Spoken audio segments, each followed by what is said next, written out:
Eros is, we have the impulse for the vertical. We have the impulse for God and idealism, but we also have this impulse for the horizontal, which is the everyday world. And normally, those two things are put in opposition to each other.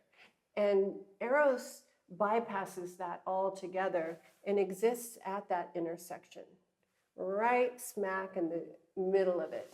And because of this, Eros introduces a different idea.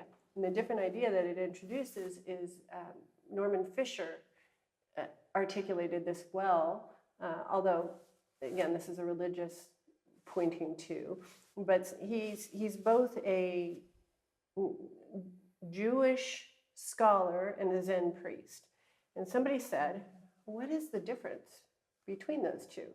And he said, as a Zen priest, I learned to live as one, just one. I learned to drop everything off so that I can experience the mind of the totality as one. And he said, but as a Jewish scholar, what I see is the idea of two.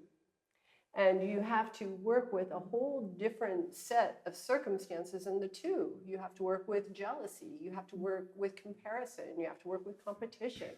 And that position of the two is often overlooked as a path. Martin Buber did a beautiful job in I and Thou.